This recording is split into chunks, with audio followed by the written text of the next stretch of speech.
باندې کوي. دا مثال دی څنګه د نش نه مې وجود ته راوستې، وجود نه به د نش کم، دوباره به د بیا را ژوندې کم.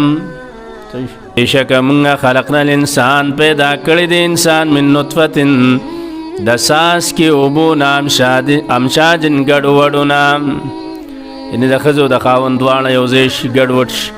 نبتلیه موږ ازمایش کوو په ده باندې فجعلناه نو جوړو د لرا سمیعا بصیرا، سمیعا اوریدونکې، بصیرا لیدونکې.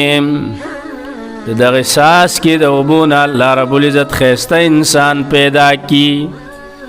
انا هدیناه السبیل، بېشکه موږ ښودنه کړې ده ته د لارې، اما شاکرا نو یا شکر کوونکي شي، اما ان یکونه شاکرا فعل محذوف دی، اما ان یکونه کفورا داسې وشي، یا دی شي دی شاکرا شکر کوونکي، و اما کفورا یا ناشکری کوونکي.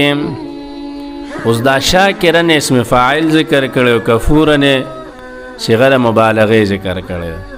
دې کې اشاره ده دیتا چې شاکرن شکر گزار لګ دی، داسې وقلیل من عبادی الشکور ویلی دی کنه. د الله د بندگانو نه دي شکر گزار پکې لګ دی کنه، نو دا ځکه اسم فاعل. او کافران خو ډیر دي، ناشکر خو ډیر دي، ناغه صيغه د مبالغه چې دا ډیر دي. اما شاکرن یا شکر کون کی شی، اما کفورا یا ناشکری کون کی شی.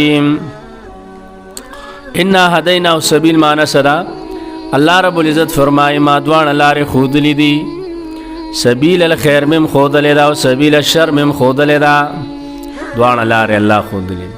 استا خو خدا کپدی د شر په لار لاړې جهنم دی، او که د خیر په لار لاړې نو جنت دی. پوه شو به کنه.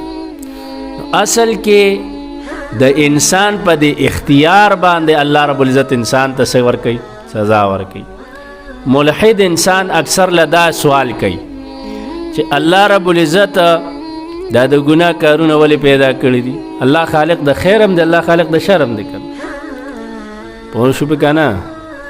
نو دا خو الله پیدا کړی دي، خو چې ته اختیار کی نو په هغه اختیار باندې تا ته څه ملو شي؟ په نیکه کار نیکه سم لار د اختیار کا نو تا ته به څه ملو شي؟ جنت ملو شي. او که د شر لار د اختیار کا نو جهنم ته